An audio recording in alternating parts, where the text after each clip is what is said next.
Bonjour à tous, merci d'être là, j'espère que vous allez bien. Juste, si vous me recevez, pouvez-vous juste écrire dans le chat que tout est correct?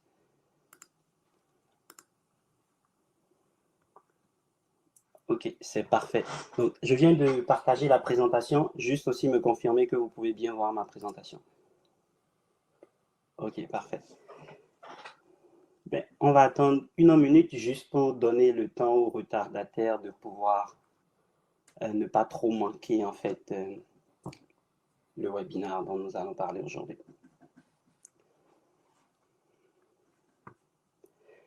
Donc, ben, je me présente, moi c'est Sidi Kalaladé, je suis directeur technique à Oshara et essentiellement nous créons des solutions technologiques et marketing pour accompagner les entreprises en ligne.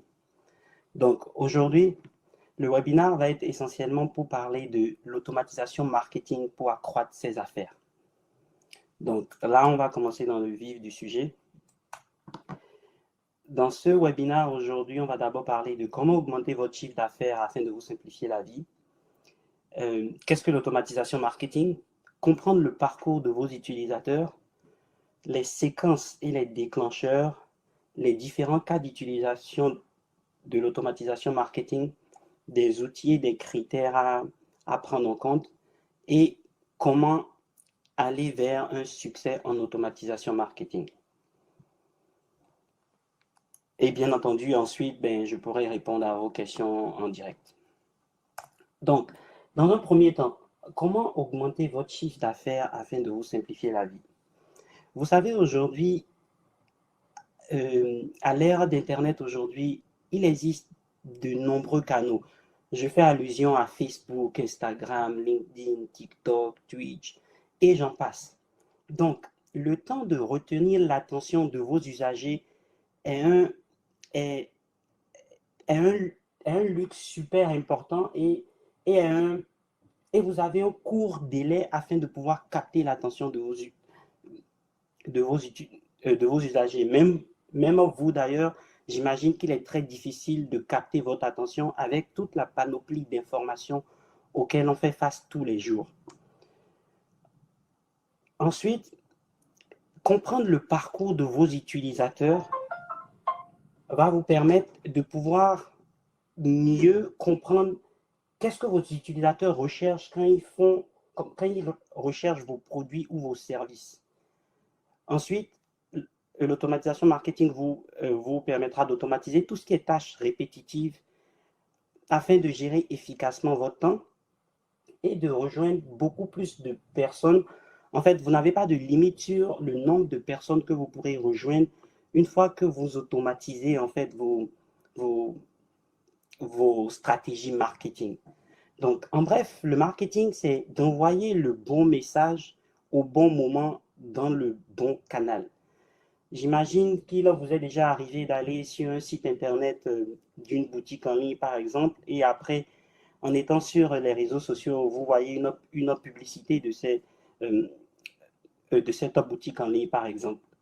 Tout ça est dû à l'automatisation marketing. Donc, ceci, c'est juste un effet de un script qui aurait détecté que vous avez visité ce site internet et puis qui va déclencher. Donc, nous allons voir les déclencheurs un peu plus tard une autre publicité, dans, que ce soit Facebook ou peu importe, afin de vous afficher une autre publicité qui pourrait potentiellement vous intéresser. Donc, en, en, en automatisant vos processus marketing, vous aurez vous offrez une meilleure expérience à vos usagers et qui dit meilleure expérience dit meilleurs résultats. Donc, ensuite, qu'est-ce que l'automatisation marketing concrètement? Concrètement, c'est une méthode permettant de répéter toutes les actions marketing sans les répéter de façon manuelle. Ou encore, c'est un ensemble de technologies permettant à gérer votre processus marketing en ligne de façon efficace afin de délivrer le meilleur message au meilleur moment en fonction de l'utilisateur.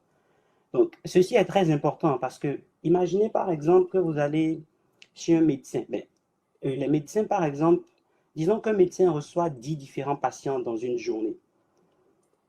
Le diagnostic que ce médecin fera à chacun de ces 10 différents patients serait potentiellement, probablement et certainement différent. Si vous devez aller chez un médecin qui fait uniquement tout le temps le même diagnostic, ben, je ne crois pas que vous aurez confiance en ce médecin, de toute façon, pour aller à un médecin qui n'a qu'un seul diagnostic. Et pour arriver justement à faire différents diagnostics, ce médecin va vous poser des questions. Donc, il va comprendre ben, c'est quoi les douleurs que vous avez, c'est depuis quand. Bref, il va poser essentiellement des questions afin de mieux vous comprendre. Comprendre, euh, donc, comprendre vos usagers est quelque chose de super important afin de leur délivrer le meilleur message au meilleur moment.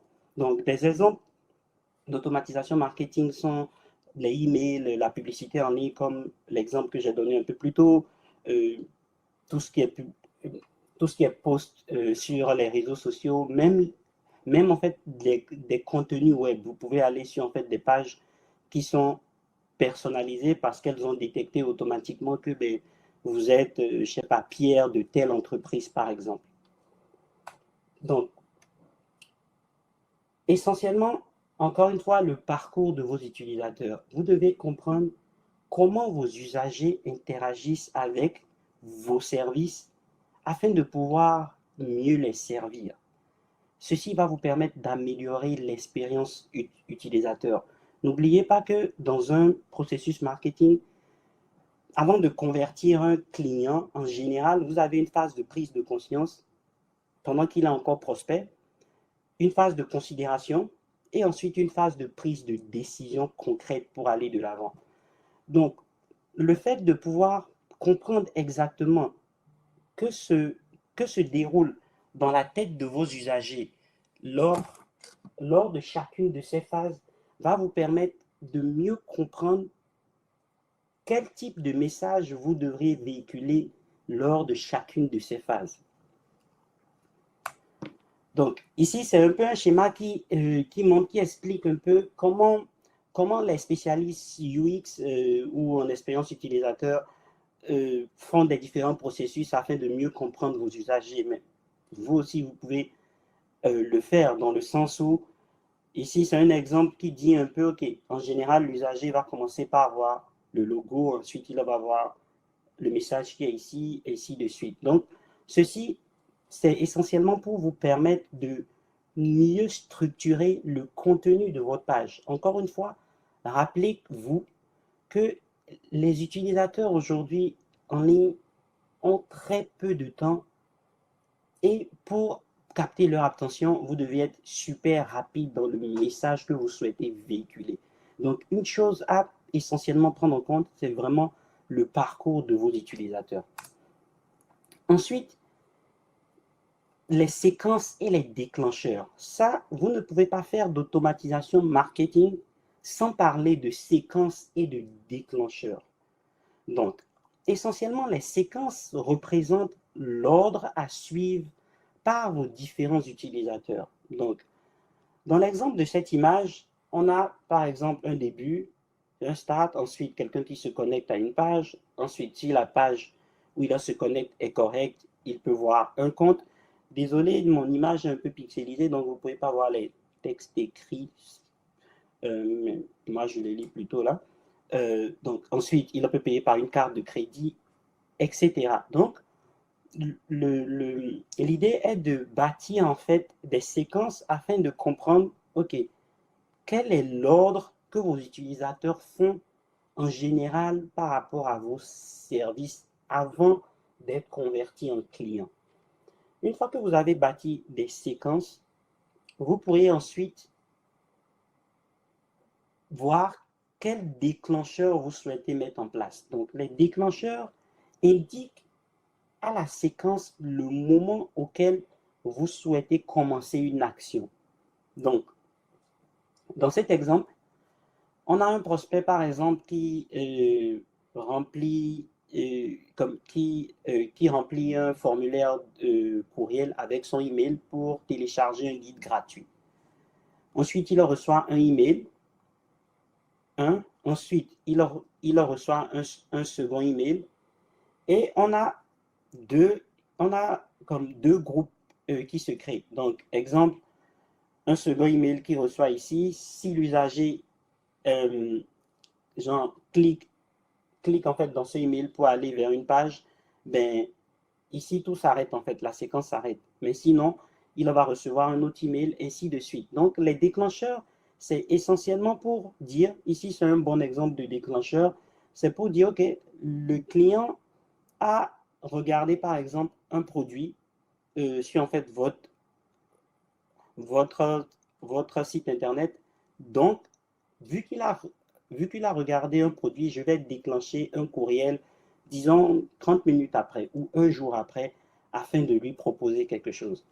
Un bon exemple, c'est, supposons que vous avez un chien, par exemple, et puis que vous faites une recherche en ligne pour regarder euh, comment réduire, je donne une idée juste aléatoirement comme ça, comment réduire la consommation de sel dans la nourriture pour chiens, par exemple. Et vous tombez sur un article de blog intéressant en ligne qui vous donne quelques astuces de comment mieux rationaliser la nourriture pour chiens afin de réduire la consommation de sucre, etc. Et dans cet article de blog, vous avez l'opportunité de télécharger une petite brochure euh, qui vous donne en fait une catégorisation d'aliments que vous pouvez juste imprimer, qui va être un petit guide en fait pour vous. Vous téléchargez la brochure, tranquille, merci, vous l'imprimez, merci, bye bye. Le lendemain ou 2 jours après, vous recevez un courriel qui vous dit, hey, recevez une consultation gratuite pour, pour en fait votre chien d'1 heure. Et vous savez que les consultations de chiens, peut-être, je ne sais pas, coûtent, disons, $100. Je donne un prix aléatoire. Donc, ceci, vous avez un déclencheur, en fait, qui, le fait que vous ayez téléchargé la brochure, le site internet comprend que vous êtes un potentiel détenteur de chiens ou un potentiel intéressé à pouvoir utiliser une consultation pour un chien. Bien entendu, le but est de vous faire rentrer pour en fait la consultation gratuite afin de vous offrir d'autres services par en fait la suite. Donc, une automatisation aurait géré ce problème sans que vous n'ayez à faire manuellement d'action ou que vous n'ayez à embaucher quelqu'un qui devrait manuellement dire, OK, aujourd'hui on a 500 usagers qui sont sur le site internet ou qui ont laissé leur email, il faut qu'on aille leur envoyer tel type de email, etc., etc. Donc, quelques différents cas d'utilisation de, d'automatisation marketing sont des processus d'entrée. Donc, ce qu'on appelle souvent les onboarding. Ça, c'est très fréquent dans tout ce qui est logiciel en tant que service. Donc, si vous vous abonnez à des logiciels en tant que service comme la majorité des logiciels en tant que service de nos jours, comme HubSpot, peu importe le type de logiciel en tant que service, Mailchimp ou autre, vous aurez en général des séquences de courriels qui vont vous être envoyées afin de mieux vous faciliter l'utilisation de l'outil. Donc ça, c'est une automatisation. Ensuite, vous avez le retargeting. Le retargeting, c'est un peu l'exemple que je donnais initialement, c'est le fait de un utilisateur est venu sur votre site internet et à l'aide d'un pixel de retargeting, vous pouvez lui faire une autre publicité ailleurs dans un autre réseau. Les tests A et B, c'est quelque chose de super pratique en automatisation marketing. Je m'arrête dessus parce que le marketing par défaut, vous devez comprendre que vous allez faire des tests, erreurs, ajustements. Il ne faudrait pas penser que vous allez mettre en place, je sais pas, genre un processus marketing, un funnel marketing qui va performer genre forcément le jour 1 sans que vous n'ayez à faire d'optimisation. Donc les tests A et B sont quelque chose de super pratique car ils vous permettent en réalité de, pour une même, genre, pour une même population, donc exemple, vous avez 100 personnes qui s'inscrivent à votre infolettre et vous avez 3 courriels que vous envoyez aux personnes qui s'inscrivent à votre infolettre. Pour cette même population de 100 personnes, vous pourriez la segmenter en tests A et B afin de faire des tests exemples sur le sujet de vos courriels que vous envoyez. Donc, disons, le courriel numéro 1 serait « Bienvenue à notre infolettre, nous vous aimons ». Et le second serait découvrir quelques articles sur notre site internet. Le fait de les segmenter, donc automatiquement, l'outil va associer le courriel A à certains de vos usagers et le courriel B à d'autres de vos usagers. Ensuite, en analyse, vous pourriez regarder quel type de courriel fonctionne le mieux afin de pouvoir vous concentrer sur le type de contenu qui fonctionne le mieux pour en fait le funnel dans lequel vous êtes en place. Des rappels de rendez-vous, comme par exemple pour ce webinaire, les personnes qui étaient inscrites, vous avez dû recevoir un rappel, je crois 15 minutes avant, une journée avant ou quelque chose du genre. Des joyeux anniversaires, des paniers abandonnés, des demandes de témoignages, tout ce qui est de reconsentement, des courriels de vente, c'est le plus utilisé pour tout ce qui est courriel de vente, et recherche inversée d'adresse IP. Ceci, c'est plutôt intéressant, je ne sais pas si ça vous est déjà arrivé. Des fois, vous pourriez aller sur un site internet, par exemple, qui est le site internet, le message du site internet écrit va être bonjour personnalisé. Donc, si c'est Hervé, ça va dire bonjour Hervé ou bien bonjour Sophie, par exemple. Tout simplement parce que le site internet aura installé un tracking de recherche inversée d'adresse IP qui pourra peut-être lui dire, OK, l'adresse IP qui visite mon site présentement, c'est l'adresse IP de la compagnie de Sophie et puis ben, ça correspond à Sophie. Donc, il y a certains outils qui permettent justement de faire ça. Et il y a plein d'outils de différents cas d'utilisation que vous pouvez utiliser en automatisation marketing.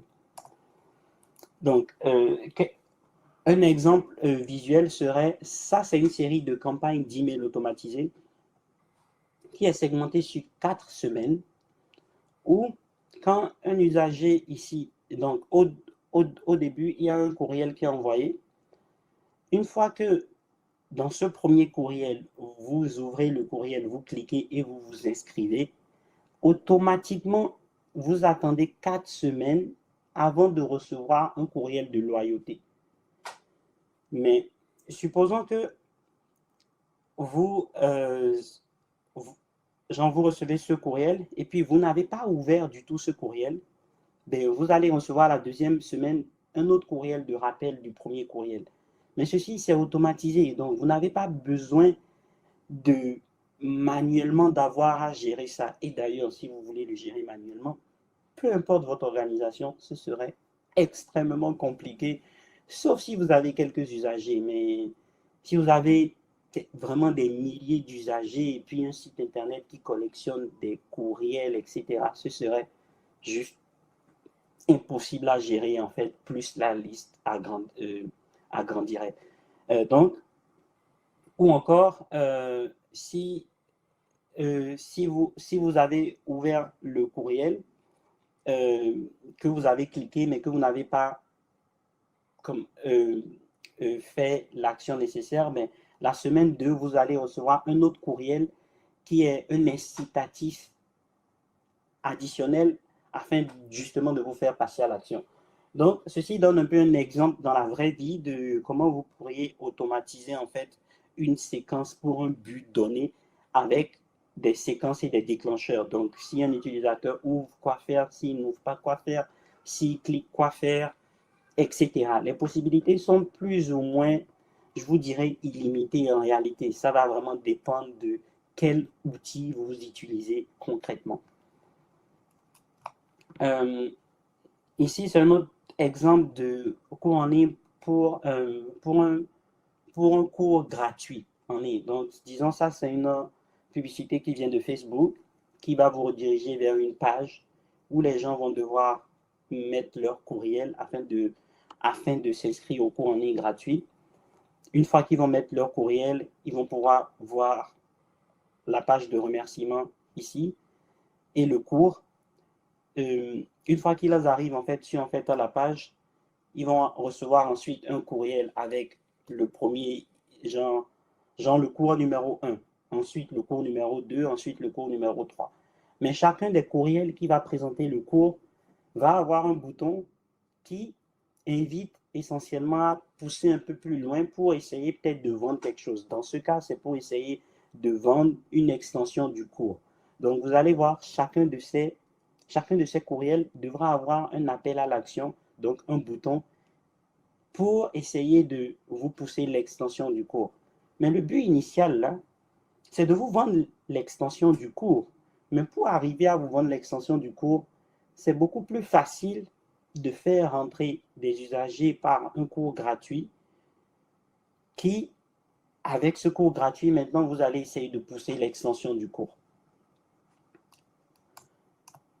Maintenant, nous allons parler des outils et des critères à prendre en compte pour faire de l'automatisation marketing.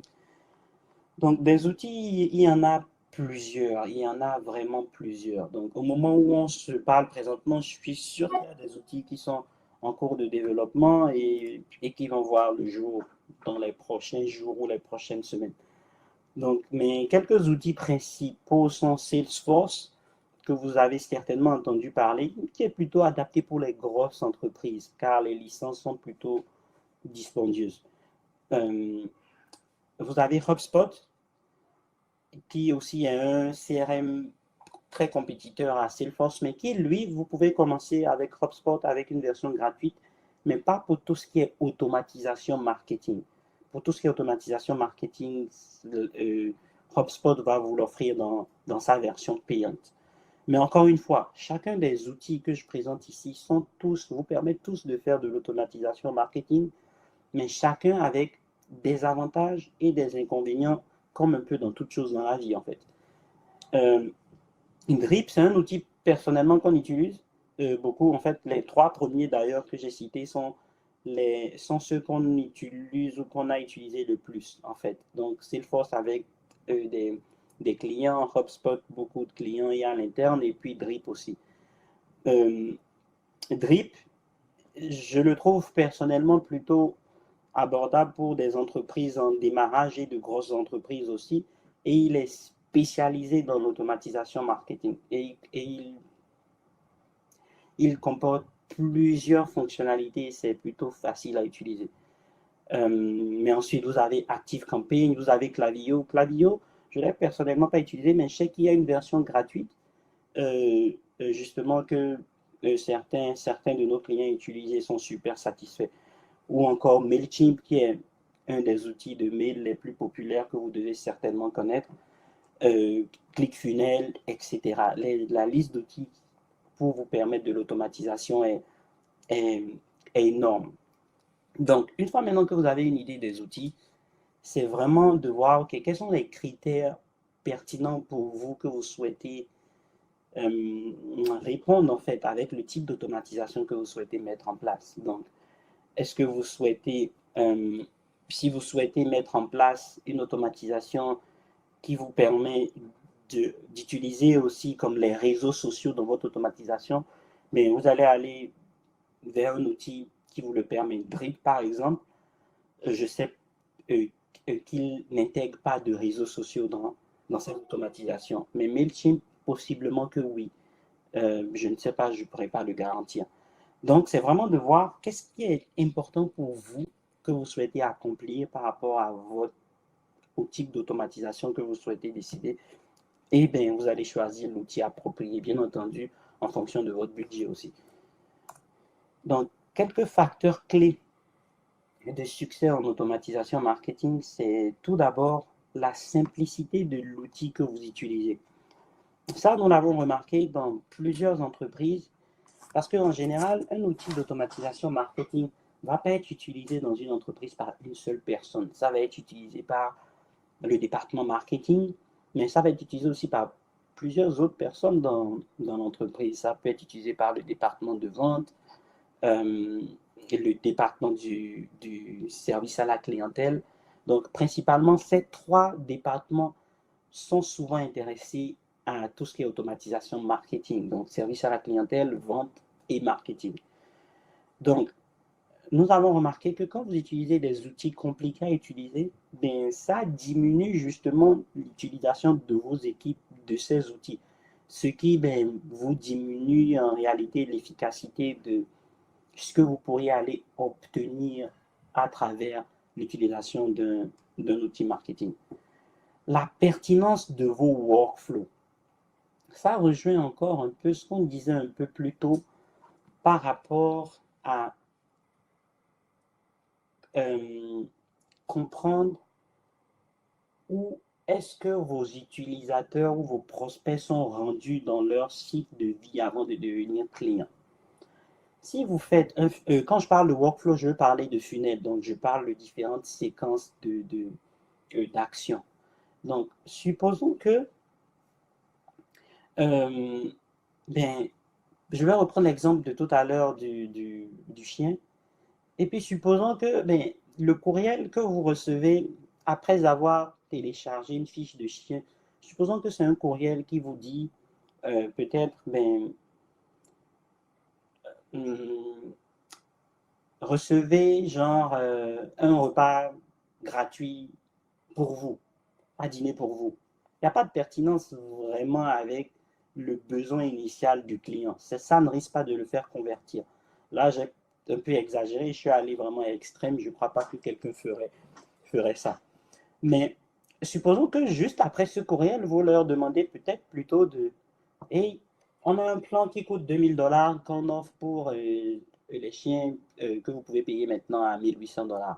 Peut-être que ce n'est pas le bon moment de proposer une offre à 1800 $ à un usager qui vient juste de vous découvrir et qui ne sait pas un peu toute l'expertise ou toutes les choses que vous pourriez offrir ben, à son chien en fait. Donc, s'assurer d'avoir une pertinence dans la séquence que vous créez. Est-ce que c'est pertinent pour vos usagers dans le moment où vous souhaitez le leur envoyer? Parce qu'encore une fois, le but, c'est d'envoyer le meilleur message au meilleur moment au bon usager. Ensuite, le contenu et l'offre. Donc, ce n'est pas parce que vous automatisez que vous allez penser que, ben, ça rejoint encore le point précédent, que peu importe le contenu ou peu importe l'offre, vous allez convertir. Non. Comme je le disais un peu plus tôt, le marketing, c'est une question d'essai, erreur, ajustement. Bien entendu, avec de l'expérience, vous faites moins d'erreurs parce que ben, vous avez beaucoup de données qui vous permettent d'éviter les erreurs. Donc, ça, c'est dû à l'expérience. Donc, le contenu de vos offres, de vos courriels, de ce que vous affichez, c'est juste drastiquement important. Nous avons remarqué, par exemple, que pour une même publicité, faite par exemple sur les réseaux sociaux, Facebook, Instagram, une image, euh, genre le même message, mais deux images différentes avec le même message ont donné des résultats complètement différents en fait à l'entreprise. Donc ça veut dire que simplement l'image associant le message peut faire une grosse différence dans comment vous allez vendre en fait votre produit ou votre service. N'oubliez pas que les usagers en général consomment par nous consommons en général par émotion.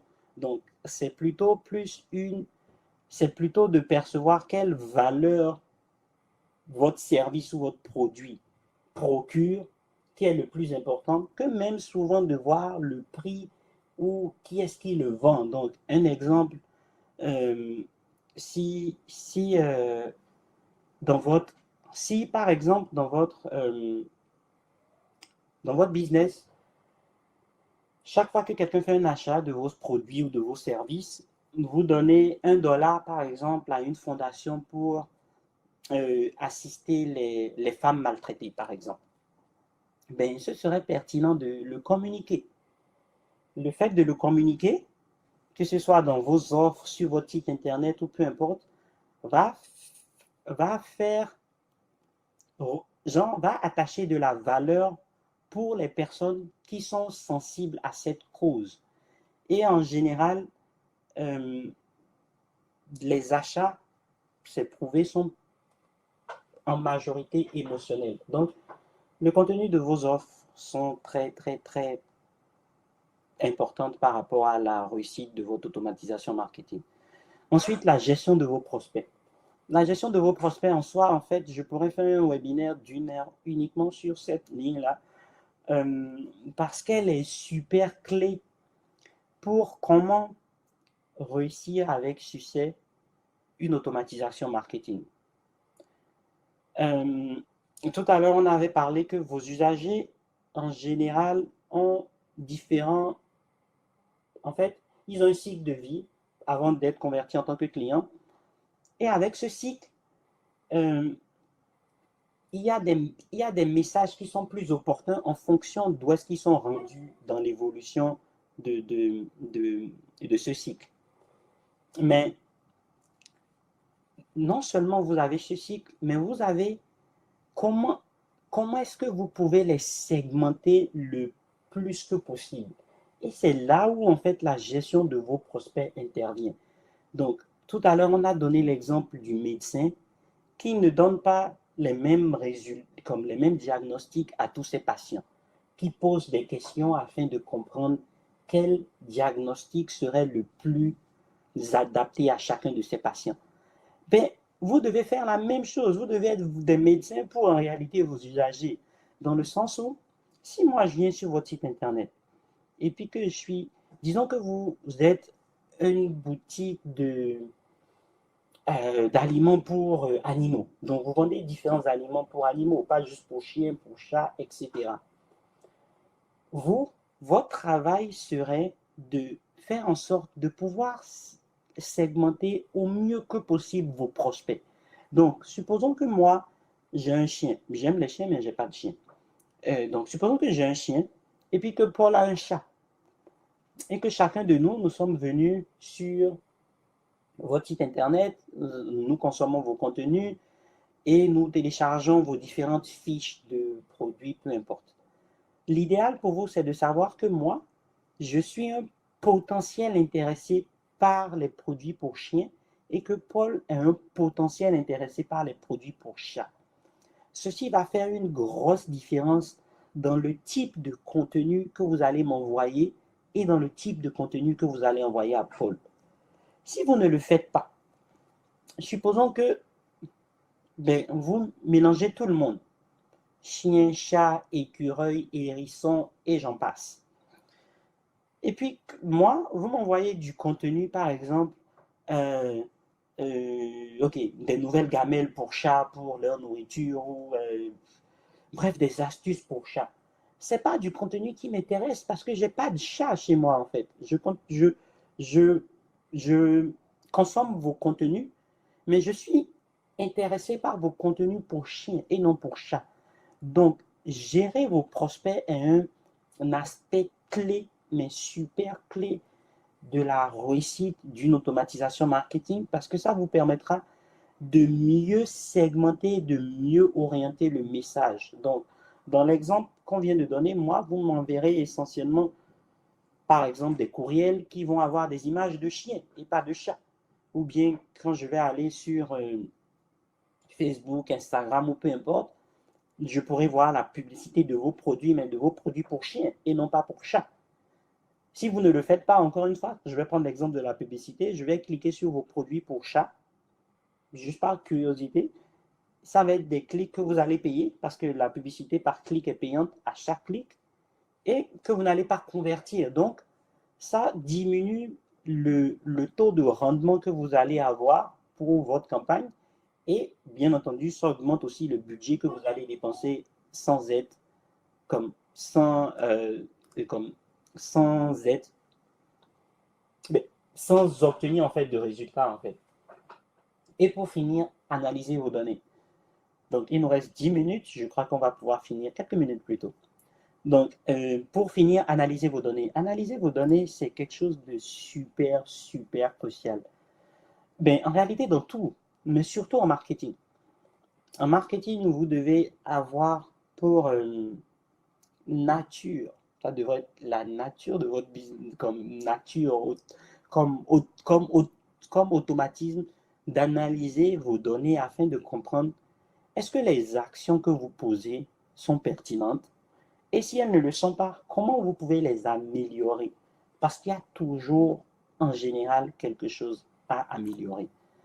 Donc, euh, quelques astuces pour analyser vos données seraient surveiller les déclencheurs de comportement. Donc, dans quel cas, en fait, vos déclencheurs sont, euh, sont exécutés? Et encore une fois, regardez le comportement de vos usagers afin de voir quelle action ils procèdent que vous pourriez utiliser afin de déclencher une autre action qui pourrait être une action marketing bénéfique pour vous. Le trafic, donc je parle du trafic en général, que ce soit le trafic vers votre site internet, le trafic vers vos réseaux sociaux. En général, une fois que vous mettez une stratégie de marketing, comme d'automatisation marketing en place, c'est un bon facteur à analyser, par exemple, parce que vous allez potentiellement utiliser des courriels, par exemple, dans une automatisation marketing, c'est pas obligatoire, mais supposons que vous utilisez des courriels, ben, vous voulez savoir est-ce que vous avez eu plus de trafic de votre canal de courriel versus quand vous ne versus que quand vous ne désolé versus quand vous n'en aviez pas en fait. Et bien entendu, si c'est pas le cas, ben, vous devez vous poser des questions afin de voir ok comment j'améliore le trafic de mon canal de courriel. Votre but en marketing, c'est de faire sûr que chacun de vos canaux d'acquisition, donc ici je suis en train de parler de que vous fassiez du référencement organique, de la publicité en ligne, euh, de l'affiliation, du email marketing, tout ça, vous voulez essentiellement valider que chacun de vos canaux de, de, de conversion a une meilleure performance avec le temps. Le nombre d'emails envoyés, donc ça aussi c'est un facteur important de savoir, ok, quel, en fonction du nombre d'emails que vous envoyez, c'est quoi le taux de clic, est-ce que les gens cliquent sur vos contenus, c'est quoi le taux d'ouverture de vos contenus, c'est quoi les conversions, ça c'est super important parce que à la fin de la journée, à la fin de la journée, c'est une conversion que vous voulez, mais dites-vous qu'une conversion n'est pas forcément liée à de l'argent. Donc, une conversion peut être, par exemple, remplir le formulaire avec un courriel afin de recevoir un PDF gratuit. Ceci peut être considéré comme une conversion. Donc, c'est à vous de définir, OK, mon funnel qui est mis en place, qu'est-ce que je considère comme conversion et comment je fais pour analyser que ces conversions sont, ben, sont efficaces et puis comment je peux les optimiser. Les désinscriptions, donc c'est important de voir un peu combien de personnes se désinscrivent de vos courriels. Encore une fois, les désinscriptions, ne vous inquiétez pas, que vous envoyez des courriels et que vous ayez des désinscriptions, c'est normal. Et ce serait, je sais pas, ce serait non seulement prétentieux, mais utopique de penser que vous allez envoyer des courriels dans le temps, avec le temps, sans que vous n'ayez de désinscription, dans un monde où même Dieu ne fait pas l'unanimité. Donc, vous ne pourrez pas plaire à tout le monde et il y aurait des gens qui pourraient ne pas vouloir votre contenu ou ne plus vouloir votre contenu. Donc, ce n'est pas le facteur le plus clé à vous inquiéter. C'est très important de le regarder, de vous assurer que le taux reste relativement semblable parce que plus il augmente, plus ça veut dire que votre type de contenu peut-être est douteux ou est de moins en moins intéressant pour en fait vos usagers. Donc, il est pertinent de le regarder, mais ce n'est pas le facteur qu'il faut prendre pour s'inquiéter. Ok, j'ai fait une campagne de courriel et j'ai reçu 5 des inscriptions ou 10 des inscriptions. C'est pas la fin du monde, c'est pas grave. Ensuite, les revenus générés. Donc, ça, c'est super important. Donc, dépendamment de quel type de campagne vous faites, quels sont les revenus que cette campagne a pu générer. Euh, et le Customer Lifetime Value, donc la valeur la valeur du cycle d'un client en réalité, c'est pour vous dire un client qui vient chez vous, en moyenne, il achète, exemple, 3 fois, 4 fois, et disons que un achat peut-être de 5 000 $. Donc, sa valeur en moyenne est de 2000 $. Donc, la valeur d'un client peut-être en moyenne sur une durée de vie est de 2000 $. Donc, c'est un facteur important à savoir pour voir, OK, votre automatisation marketing vous apporte quel type de revenu en fait dans la durée. Et bien entendu, le coût d'acquisition par usager, qui ça, c'est juste un élément clé important dans tous les canaux marketing. Qu'est-ce que vous coûte un nouvel usager dans votre base de données? Combien ça vous coûte vraiment? Combien ça représente? 1 $, 5 $, 10 $? C'est super important parce que le fait de comprendre ça, si vous vendez un produit par exemple à 50 $ et que vous savez que pour acquérir un potentiel nouvel utilisateur, ça vous coûte 10 $, ben, techniquement, vous pourriez faire de la publicité de genre, si vous faites une publicité de 10 $, ben, vous êtes potentiellement capable de faire un retour positif dessus. Donc, si vous multipliez le montant investi en publicité, vous n'allez pas exactement multiplier le retour positif, mais vous allez multiplier forcément quand même votre retour positif sur en fait, la campagne. Donc, le coût d'acquisition, c'est super important de le comprendre un peu dans votre stratégie marketing en général. Donc, on arrive à la fin, 4 minutes plus tôt. Pour conclure, c'est qu'en automatisation, en automatisant vos stratégies marketing, vous pourriez vraiment vous consacrer sur d'autres éléments qui augmenteront votre succès en entreprise. Et puis, l'automatisation marketing va vous permettre de mieux réunir le marketing, les ventes, le service à la clientèle afin de créer une expérience client homogène à votre marque. N'oubliez pas que non seulement ceci va vous permettre d'offrir un meilleur service à vos clients, va permettre à vos clients de mieux réussir dans leurs besoins, que ce soit pour l'achat d'un produit ou d'un service. Et n'oubliez pas que quand vos clients réussissent, vous réussissez aussi. Sur ce, c'était tout pour aujourd'hui. Nous avons 15 minutes pour prendre des questions. Si vous avez des questions, si vous pouvez les mettre par écrit dans le chat, il me ferait un plaisir de les répondre. Donc, est-ce que... merci Jérémy, c'est un plaisir. Est-ce que quelqu'un dans le groupe, je vois qu'on est quelques-uns ici.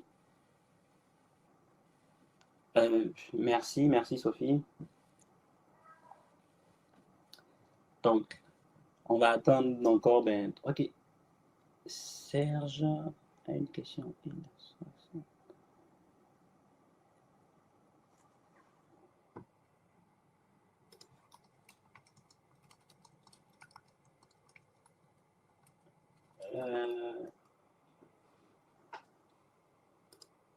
Ok, ça c'est... Ok, Serge demande la loi 100 si nous avons des infos là-dessus. Franchement, je vous dirais Serge, non. La loi 100, je ne suis pas sûr de quelle loi il s'agit. J'imagine qu'on parle d'une loi au Québec. Non, ok. Dernière sur les cookies. Ok. Sur les cookies, vous voulez parler la loi sur les cookies. Donc, on parle de le RGPD en Europe et tout, là. Si c'est le cas, par rapport au cookies, le GDPR, ok. Effectivement, ok, parfait. Ok, donc, pour le GDPR, essentiellement, c'est que vous voulez être conforme partout en termes de loi, que ce soit Europe, Amérique, surtout en fonction de votre localité. Donc, si vous utilisez par exemple des cookies sur votre site internet, faites sûr que quand quelqu'un arrive sur votre site internet, vous avez le petit message qui affiche que vous utilisez des cookies et puis que la personne peut accepter ou peut refuser d'utiliser les cookies. Donc, ça, c'est super important de mettre ça en place en termes de loi. Ensuite, par rapport à ça, essentiellement, le GDPR vous devez vous assurer que les personnes à qui vous communiquez ont consenti à laisser leur information. Donc, vous ne devez pas aller acheter des courriels pour essayer de faire de l'automatisation marketing. Ça ne fonctionne pas. Vous brisez les lois et vous devez obéir à la loi. Vous devez faire en sorte que c'est les personnes même qui ont consenti à fournir des courriels directement sur votre plateforme ou sur la plateforme d'un partenaire. Parce que bien entendu, vous pourriez être en partenariat avec moi, par exemple, qui collectionne des courriels sur mon site internet et je pourrais afficher une case à cocher qui autorise les personnes à partager les informations avec mes différents partenaires. Donc, essentiellement par rapport au GDPR, c'est ce que je peux vous dire. Assurez-vous que l'information que vous avez d'un usager est vraiment légale et est vraiment fournie par la permission d'un usager. Et finalement, une fois qu'un usager se désinscrit de votre liste, que ce soit de courriel, de publicité, les réseaux publicitaires vont s'en occuper, mais quand c'est de courriel, en général, c'est à vous de vous en occuper. Faites sûr de ne plus lui envoyer de courriel parce que ça ne fonctionne pas, vous brisez la loi. Donc ça, je ne sais pas si j'ai bien répondu à la question de Serge, si ça répond à votre question. Ok, parfait. J'ai une question de Luc. Users, la clé est de générer, la clé est de générer les bons users. Totalement, Luc, oui, c'est vrai. La clé est de générer les bons usagers en B2B versus en B2C. Grosse différence. Oui, en B2B et en B2C, grosse différence. En général, en termes en stratégie marketing, oui, en B2B et en B2C, il y a une grosse différence. Essentiellement, initialement, c'était beaucoup utilisé en B2B. C'était beaucoup avant utilisé par de grosses entreprises avant d'être démocratisé par plein d'outils qui permettent à toutes sortes d'entreprises de les intégrer. Donc, c'est beaucoup plus utilisé encore en B2B, mais en B2C, euh, tout ce qui est e-commerce, vous voyez beaucoup d'automatisation marketing aujourd'hui et puis beaucoup d'e-commerce sont du B2C. Donc, je dirais que c'est plus en termes de message et de stratégie marketing de contenu qui diffèrent, mais peu importe les outils, c'est pas mal la même chose, quoi. C'est de définir, OK, qu'est-ce qui est intéressant à mon usager en fonction de là où est-ce qu'il est rendu pour que je puisse mieux le convertir.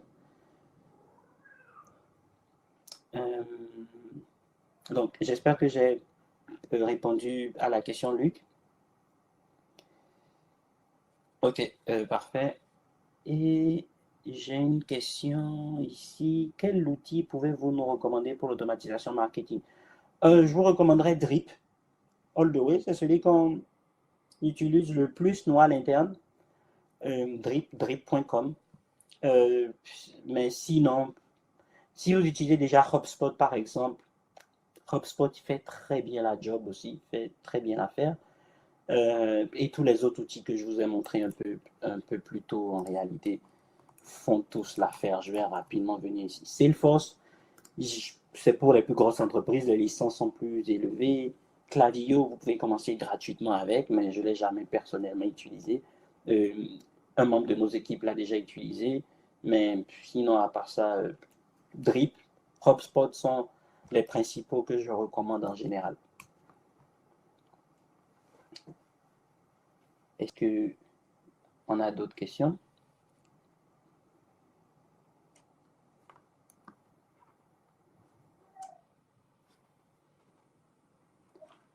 Ok, bon,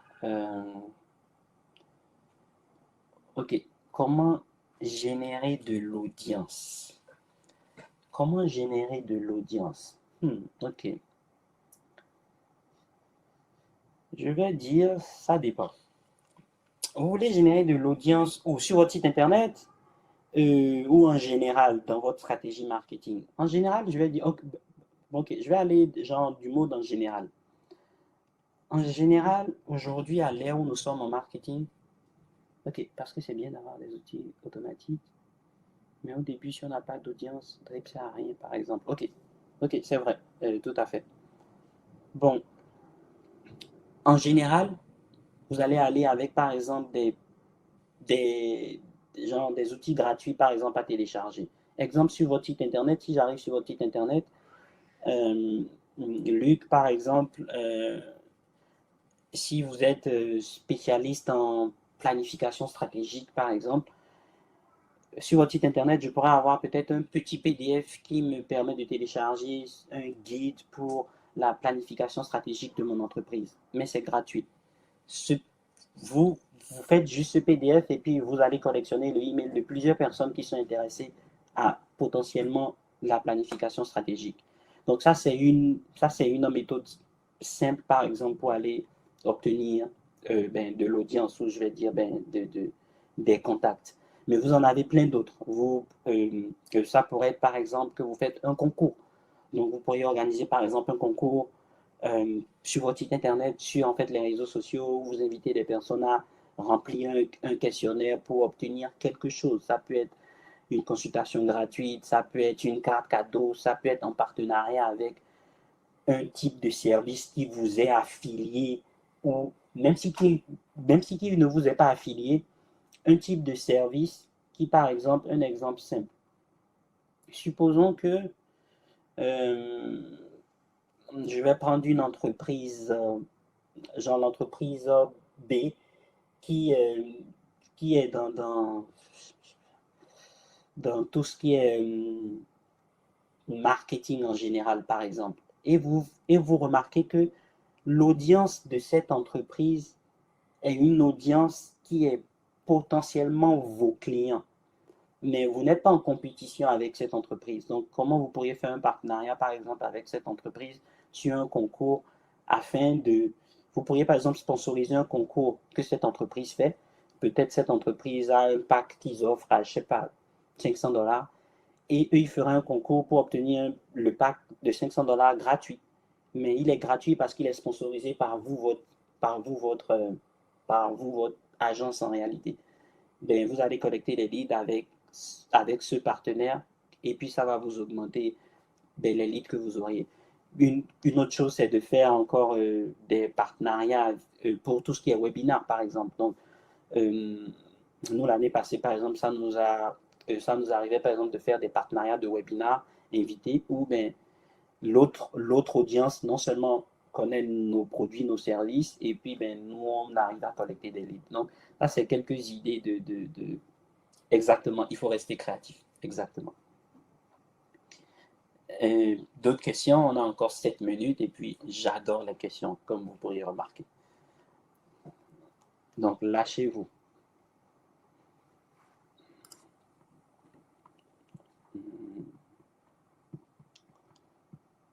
Ok. Je crois qu'on n'a plus de questions.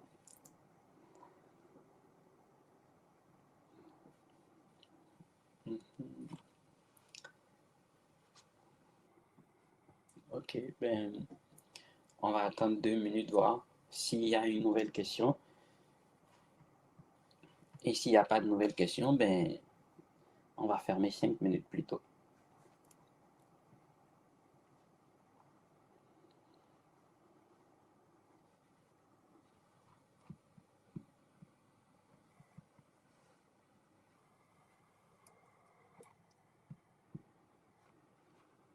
Question, question, question? Non?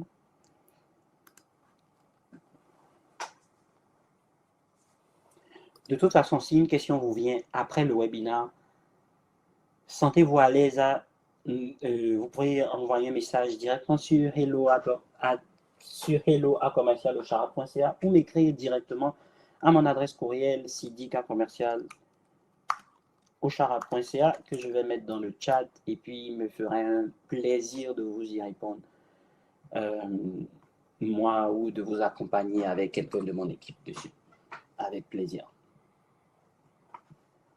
Donc, on va attendre encore 1 minute. Et si on n'a plus de questions,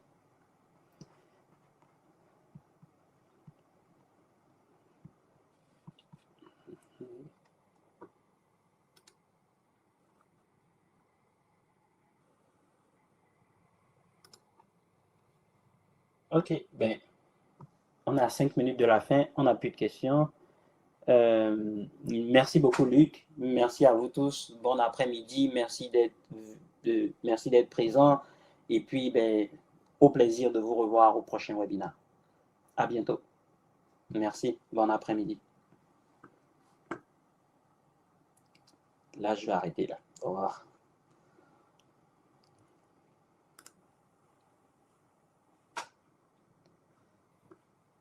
Ok, pour arrêter, je fais...